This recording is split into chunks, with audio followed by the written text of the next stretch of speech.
നഹ്മദുഹു വ നുസല്ലി അലാ റസൂലിഹിൽ കരീം. അമ്മാ ബഅദ്. മരുഭൂമിയിൽ സുന്ദരമായ വിശാലമായ ഒരു പള്ളി, ആരെയും ആകർഷിക്കുന്ന ആ മനോഹരമായ പള്ളി, ബനാഹുൽ മലിക്കുൽ കാബൂസ്. അതിന്റെ പണി കഴിച്ചത് സുൽത്താൻ കാബൂസ് ആണ്.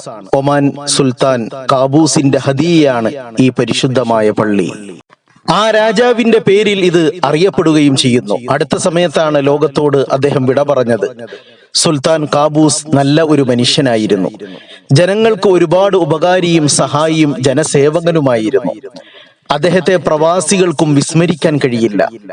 ഒമാനിന്റെ 8ാമത്തെ സുൽത്താനായി 1970 ഭരണാധികാരിയായി മാറി. 50 വർഷത്തെ തുടർച്ചയായ ഭരണത്തിനിടയിൽ അറബ് രാജ്യത്തിലെ മിതഭാഷി രാജ്യമായി ഒമാനിനെ അദ്ദേഹം വളർത്തിയെടുത്തു.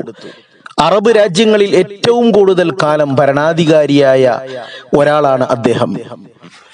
അദ്ദേഹത്തിന്റെ നന്മയാണ് പള്ളിയിൽ ദൃശ്യമാകുന്നത്. ഈ ലോകത്ത് വെച്ച് നമുക്ക് ചെയ്യാൻ കഴിയുന്ന വലിയ ഒരു സുഹൃതം റബ്ബിനു വേണ്ടി ഒരു ഭവനം നിർമ്മിക്കുക എന്നുള്ളതാണ്. അത് എത്ര ചെറുതാണെങ്കിലും ശരി.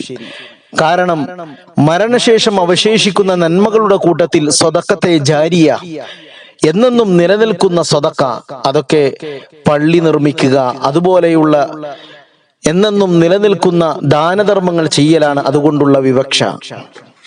ആരെല്ലാം ആ പള്ളിയിൽ വന്ന് നമസ്കരിക്കുന്നോ ഇബാദത്ത് ചെയ്യുന്നോ അതിന്റെ എല്ലാം പ്രതിഫലം അതിനെ സഹായിച്ചവർക്ക്, നിർമ്മാതാക്കൾക്ക് ലഭിച്ചുകൊണ്ടേയിരിക്കും.